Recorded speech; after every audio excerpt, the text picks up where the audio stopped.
Bonjour Omar. Bonjour Rachid. On va revenir sur la visite à Rabat hier et avant-hier de Sébastien Lecornu, le chef du gouvernement français, à l'occasion donc de cette réunion de haut niveau présidée par le chef du gouvernement marocain aussi. Les deux chefs de gouvernement étaient évidemment présents. On va regarder le volet économique avec les différents accords qui ont été signés. Oui Rachid, tout d'abord il faut signaler que le Maroc fait partie des rares pays où on a à la fois des visites du président et du Premier ministre français durant leur mandat ou durant en tout cas leur première année d'exercice. Ça c'est une exception à souligner depuis plusieurs années. C'était même la première visite hors de France depuis sa nomination. Voilà, déjà. Donc ça c'est assez à souligner. Ça relève donc de ce partenariat d'exception dont on parle entre les deux pays. Là c'était la 15e réunion de haut niveau. On annonce 14 annonces, mais nous on se focalise surtout sur cette annonce concernant le lancement d'un appel à manifestation d'intérêt pour la construction ou pour la réalisation d'une interconnexion entre l'Europe et l'Afrique du Nord. Alors ça, c'est quelque chose d'extraordinaire. Pourquoi? Parce que là, quand on parle de cette interconnexion, on n'est plus sur les énergies renouvelables.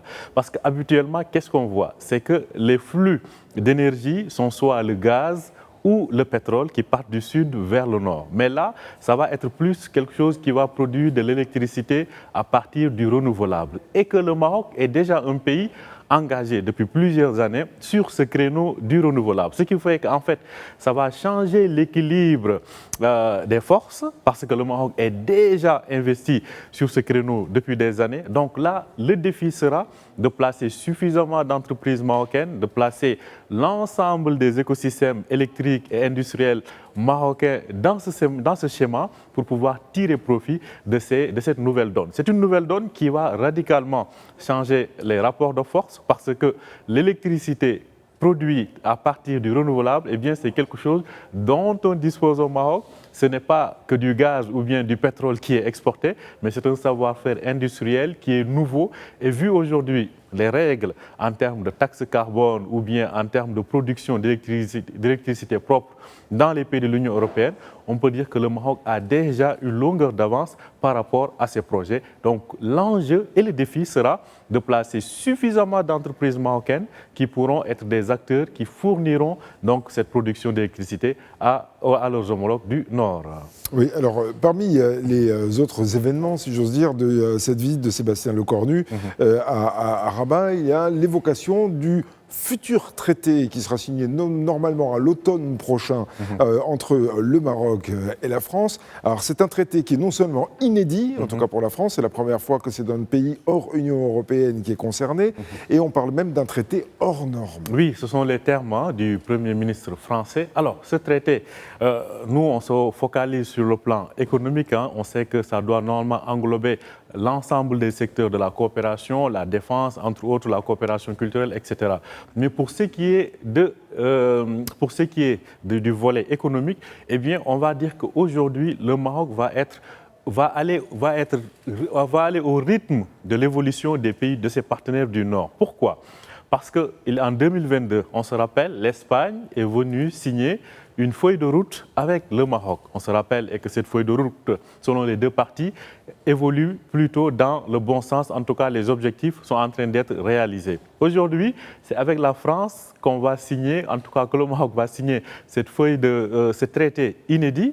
Eh bien, c'est une manière de dire que le Maroc aujourd'hui, en tant qu'économie émergente, va s'arrimer au rythme des pays du Nord. On sait que l'écart de développement, il est là, on sait que l'écart d'industrialisation est là, mais on va en tout cas s'arrimer à ce rythme-là pour qu'on aille à leur rythme sur certains volets, notamment, comme je le disais, sur les secteurs d'avenir comme les énergies, parce que la ressource se trouve ici et ce n'est pas de la ressource brute qui est exportée, mais c'est plutôt de la ressource industrialisée, c'est-à-dire qu'on a tout un écosystème des entreprises qui exercent dans ces domaines-là. Donc, c'est dire que globalement, le Maroc aujourd'hui, en regardant vers le nord de la Méditerranée, va essayer de s'arrimer. C'est comme une sorte de locomotive qui tire des wagons et ces wagons-là doivent être au même rythme que cette locomotive-là. Donc, une manière de dire qu'il y a beaucoup de choses qui vont devoir évoluer dans le sens du droit des affaires, dans le sens du climat des affaires,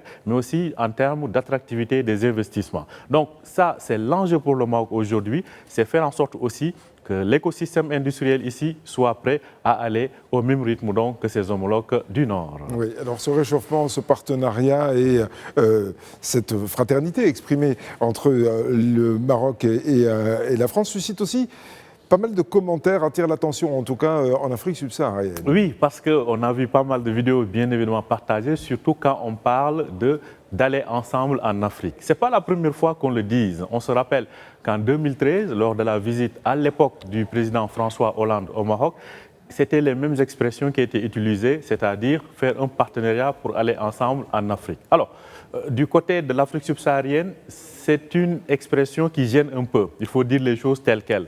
Parce qu'on a vu que ces dernières années, on ne parlera pas de mouvement anti-français, on ne parlera pas de mouvement pour exclure la France, mais les rapports ont changé avec de nombreux partenaires traditionnels de la France dans ces pays. Dernière en date, par exemple, les pays de l'AES, si je ne citerai que ceux-là. Et aujourd'hui, le Maroc est un pays qui est apprécié par ses partenaires du continent. Donc, ce qui fait que, peut-être en termes de communication, il y a manière, en tout cas, à voir comment utiliser certaines expressions pour ne pas un peu susciter une certaine, je dirais pas susceptibilité de l'autre côté, mais en tout cas faire en sorte qu'il y ait une confiance totale dans les deux sens et qu'on ne considère... Ça, le Maroc sait très bien le faire. Surtout que c'est traditionnellement le cas. Donc, faire en sorte que ces partenaires du continent ne voient pas le Maroc comme un pays, disons, de relais pour d'autres forces qui sont actuellement dans de mauvais termes avec ces pays-là,